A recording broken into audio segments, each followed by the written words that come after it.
안녕하세요. 정보가 세상을 바꾼다 인포뱅크입니다. 이번에 전해드릴 내용은 일본 TSMC와 맞선 4천억 지원, 삼성 TSMC 시총격차 12배로 이 두 가지 내용을 가지고 한번 시작을 해보겠습니다.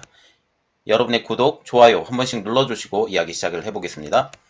지금 TSMC와 미로라는 일본이에요.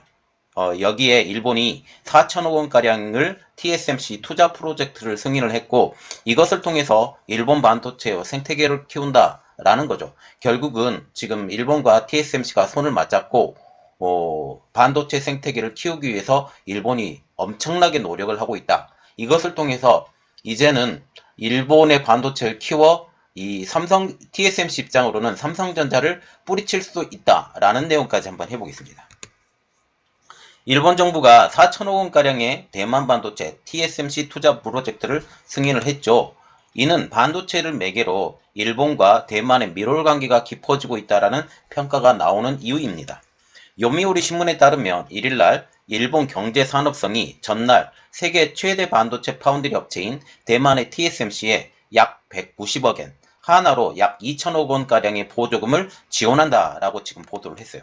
그리고 AFP 통신도 TSMC가 20여 개의 일본 현지 업체들에 370억엔을 투자를 해서 최첨단 반도체를 개발하겠다는 계획에 일본 정부가 투자금 절반을 지불한다 라고 전했습니다.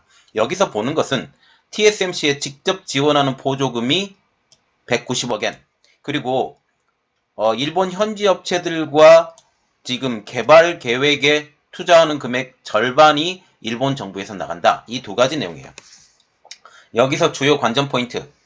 TSMC가 20여 개의 일본 현지 업체와 손잡는 프로젝트에 일본 정부가 적극적으로 지원해서 투자금의 절반을 지원한다라는 거죠. 결국은 TSMC의 연구소를 일본에 유치를 시키고 여기 한꺼번에 연구를 할 수 있는 연구센터, 이것을 만들고 20여 개의 현지 업체들이 이곳에서 자유롭게 연구 개발을 하고 기술을 습득을 시켜서 세계 최고의 후공정 시스템, 이것을 만들겠다라는 것이죠. 지금 소니를 앞세워 TSMC의 공장을 설립을 주도하고 있는 일본이 이제는 일본의 현지 업체들까지 한꺼번에 성장시킬 수 있는 프로젝트를 수립한다라는 거죠. 아직 현재 진행 중이에요. 소니를 앞세워서 TSMC의 공장을 일본에 설립한다라는 것은 아직 진행 중인 것이고, 그리고 지금 일본의 현지 업체들과 프로젝트를 투입을 해서 투자금의 절반을 지원한다라는 것은 지금 현재 하고 있는 것이에요. 그래서 세 가지 프로젝트가 같이 들어가요. 일단은 연구소를 만드는 비용의 절반을 2천억 원을 일본이 투입한다. 그리고 프로젝트의 절반도 투입한다. 소니의 공장도 만들 경우 여기에도 돈을 투입한다. 어마어마한 돈이 들어가겠죠. TSMC의 이번 프로젝트는 3D 반도체 조립 라인의 기술을 집중 개발을 해서 더 집약적이고 더 작은 반도체를 생산한다는 지금 계획입니다.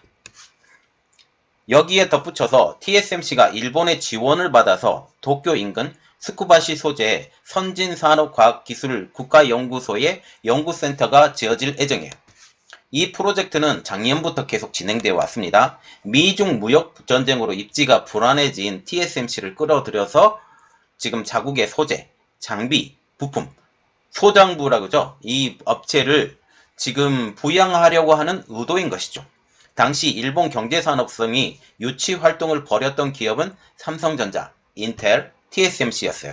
그런데 그 중에 인텔은 일본에 공장을 지어도 실익이 없고 삼성전자와 같은 경우도 한일 수출 규제가 아직 철회되지 않는 점으로 볼 때 TSMC를 주 타겟으로 했고 이것에 대한 결과물이 지금 나오게 된다라는 거죠.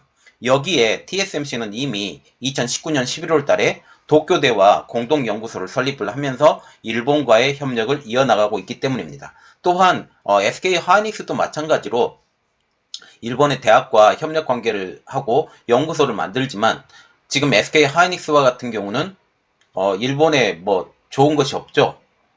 지금 파운드리 업체로는 너무 약해요.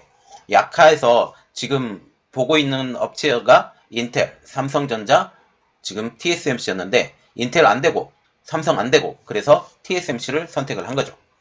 이러한 일본의 노력이 가시적인 효과가 이번에 나타난 것입니다. 이번에 도쿄 인근에 지어지는 연구센터는 올 여름 이후 라인 정비를 시작을 해서 내년부터 본격적인 연구 개발에 착수할 것으로 예상이 되고 있어요.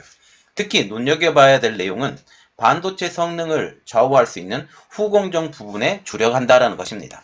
이 프로젝트에 참여하는 기업들은 일본 반도체 제조장비 대기업인 히타치 하이테크, 아사히 카세이 등 일본 기업 20개 곳이 이번에 참여하는 것으로 알려지고 있죠. 그러면 여기에 일본의 노림수가 무엇이냐예요. 그러면 왜 TSMC를 일본에 끌어들였냐라는 것이죠. 이는 TSMC의 최신 공정기술, 3나노까지 지금 떨어져 있죠. 이러한 공정기술, 그리고 후공정기술을 통한 자국 반도체의 생태계 확장입니다. 이미 일본은 EUV 고분자 재료를 생산하는 TOK, 그리고 장비업체 도쿄 일렉트로닉 등 다수의 글로벌 소부장 업체를 보유하고 있는 중요한 나라 중에 하나예요. 그리고 TSMC 입장으로서도 일본 업체와 같이 협업을 한다는 것은 되게 중요한 내용이에요. 여기에 한국과의 갈등으로 인해서 후공정 부분 기술이 성장하지 못하는 상황에서 지금 한국에서 지금 그 반도체 소재 부분의 수출을 금지를 했잖아요. 아직도 그렇게 지금 계속 되어가고 있는데, 이때 삼성전자가 후공정을 일본에 많이 맡겼거든요. 그런데 이제 점차적으로 한국 업체로 이게 이관이 되고 있는 상황이에요. 그렇게 되면 일본 업체들 가운데서도 같이 성장을 해야 되는데 같이 성장이 안 돼요. 그러면 누가 끼어들어야 되냐? 삼성전자보다 더 센 놈, TSMC를 끌어들여서 지금 성장을 시키려고 한다라는 거죠. 이렇듯 독보적인 첨단 공정을 확보한 TSMC와 일본 업체들의 기술 협업이 나선다면 일본의 기술력은 업그레이드 되고 시장의 확대도 꾀할 수 있다는 거죠. 특히 후공정 부분에서 성장을 하게 되면 지금 반도체의 그 첨단 공정이 이제 한계에 접어들었다라는 말이 지금 나오고 있어요. 이러한 상황에서 이제 발전을 할 수 있는 것은 후공정밖에 없다라는 지금 말이 나오고 있어서 일본의 후공정이 발달을 하게 되면 한국의 삼성전자나 미국의 인텔 같은 경우도 후공정을 한국에 맡기지 않고 미국에 맡기지 않고 일본에 맡기는 이러한 일이 벌어질 수 있다라는 거죠. 이렇기 때문에 이러한 기술의 업그레이드, 시장의 확대 이런 것이 일어날 수 있다는 것입니다.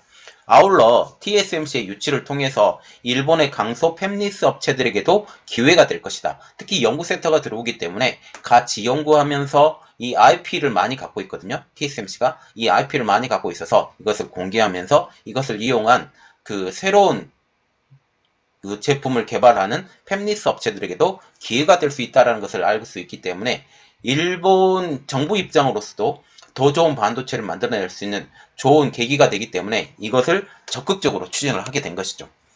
TSMC 입장에서도 반도체 시장에서 중국의 부상을 견제하면서 삼성전자의 추격을 따돌리는 동시에 미국, 일본과의 연대를 강화해서 글로벌 파운드리 지배자 위치를 공고히 한다는 전략을 세우고 올해 투자를 강화하고 있는 것이죠. 그리고 이 두 번째 내용입니다. 두 번째 내용은 삼성과 TSMC의 시총 격차가 12배로 커졌다라는 내용이죠. 전 세계 반도체 기업의 시가총액 1위, 2위인 대만의 TSMC와 삼성전자의 격차가 1년 동안 더 벌어진 것으로 지금 나타났어요. 30일 글로벌 매출 10대 반도체 IC 인사이트 집계 기준이에요. 시총에 분석한 결과 TSMC의 시총이 96.3% 증가하는 동안 삼성전자는 59.5%가 증가했다고 지금 말이 나오고 있습니다. 지난 27일 종가 기준입니다. TSMC의 시총은 5,432억 9,300만 달러, 한국 돈으로 605조 7,717억 원 정도 되고요. 이는 1년 전에 2,767억 8,100만 달러에서 2배가 불어난 상황입니다. 삼성전자의 시총은 475조 1,900억 원, 한국 돈으로 4,254억 2천만 달러. 지금 보시면 시총 자체가 어마어마하게 차이가 나요. 1년 전보다 9.5% 상승해서 2위 자리를 지금 지키고 있습니다. 올해 1분기 매출은 삼성전자가 19조, 그리고 TSMC가 129억 달러, 한국 돈으로 14조 4천억 원. 매출만 보면 삼성전자가 더 커요. 네, 더 큰데 영업이익은 많이 달랐죠. TSMC의 영업이익은 53억 6천만 달러, 약 6조 원이고 삼성전자는 3조 3,700억 원. 삼성전자 같은 경우는 제조업이 많이 있기 때문에 여기에 이득이 많이 줄은 거예요. 그리고 TSMC는 반도체만 전문적으로 만드는 파운드리 업체이죠. 파운드리가 생각보다 원가 대비 이득률이 높은 것으로 나와 있다는 거죠. 이것은 TSMC의 파운드리에서의 질주를 의미한다는 것입니다. 지난해 TSMC의 전세계 파운드리 점유율은 54%, 삼성전자는 17%, 작년 초만 해도 한 19%였던 것이 17%로 2%포인트 주저앉았죠. 이는 오스틴 공장의 그 가동 중단, 이런 영향들도 있다라는 거죠. 지난해 하반기 시작되었던 차량용 등 시스템 반도체 공급 부족 사태 이후 파운드리 전문 업체인 TSMC의 몸값이 상당히 치솟았다는 겁니다. 지금 전체적인 반도체 부족 현상, 이 반도체 부족 현상은 D램과 낸드 플래시를 아우르는 메모리 반도체를 말을 하는 게 아니라 지금 차량용 반도체 아니면 이미지 센서 이러한 부분들이 비메모리 반도체로 속하고 이것은 파운드리에서 만들어지는 거예요. 삼성전자도 올해 초 주가가 9만원을 넘으면서 10만 전자 시대를 맞을 것이라고 기대를 많이 하고 있죠. 이에 따라서 지금 삼성전자와 TSMC의 시총 격차는 지난해 100억 9,100만 달러에서 현재는 1,179억 8천만 달러로 지금 벌어졌어요. 이 차이가 12배가 된다는 거죠. 시총 격차 차이. 삼성전자는 2년 전에 TSMC를 107억 달러 이상 앞선 경우가 있었습니다. 그런데 2년 만에 완전히 상황이 역전된 거죠. 그 가장 큰 이유, 파운드리의 질주입니다. 파운드리가 작년에 어마어마하게 성장을 한 거예요. 그리고 파운드리는 지금도 성장하고 있고 계속 성장할 것이고 지금 4차 산업혁명, 그리고 차량용 반도체, 그리고 자율주행차 이런 모든 것들이 다 파운드리로 이어져 있기 때문에 파운드리의 질주는 더욱더 커져갈 것입니다. 그리고 반도체의 시총 3위는 미국의 팹리스 업체인 엔비디아예요. 3,855억 7,900만 달러로 지금 삼성전자를 바짝 추격하고 있고 이번에 ARM의 인수가 만약 성공하게 된다면 여기에 덧붙이게 되겠죠. 이것까지 생각을 해야 된다는 거죠. 엔비디아는 그래픽 반도체에서 중앙 처리 장치 등으로 영역을 지금 확장을 하고 있어요. 지금 중앙 처리 장치 CPU까지 확장을 할 수 있는 가장 큰 원동력은 ARM에 있습니다. ARM의 IP를 이용해서 지금 CPU까지 만들려고 준비를 하고 있고 그래서 1년 내에 주가가 81.8%나 급등했어요. 인텔은 최근 1년 새 글로벌 매출 10대 반도체 기업 가운데 유일하게 시총이 감소한 업체입니다. 그리고 9위를 차지한 SK 하이닉스도 1년 전 530억 5,200만 달러에서 현재 817억 9,400만 달러로 54.2%가 증가했습니다. 대만의 통신 반도체 제조기업인 미디어텍은 532억 6,800만 달러로 10대 기업 중 시총은 가장 낮았지만 시총 상승률은 100%가 넘는 100.3%로 가장 높은 상황이에요. 이것이 지금 2020년 5월 27일 종가 기준으로 미국 달러로 환산 비교한 종합시총이에요. 종합시총인데 이거 100만 달러 기준이고요. TSMC가 증감률이 96.3%, 삼성전자 59.5%, 엔비디아 81.8% 이렇게 짜르르 나오고 미디어텍, SK 하이닉스, 마이크론 테크놀로지도 71.2%나 지금 상승한 상황이고 퀄컴도 많이 상승했어요. 이렇게 보시면 돼요. 그래서 텍사스 인스트루먼트, 퀄컴 그리고 지금 삼성전자가 기업을 인수한다고 지금 얘기를 계속하고 있는데 저는 개인적으로 인수를 했으면 하는 업체가 텍사스 인스트루먼트예요. 다른 업체보다. 훨씬 더 낫습니다. 제 개인적으로는. 자, 그래서 지금 이렇게 생각을 하는데 지금 두 가지 내용을 가지고 시작을 했어요. 일본과 손잡은 TSMC가 4천억 원을 지원을 받는다.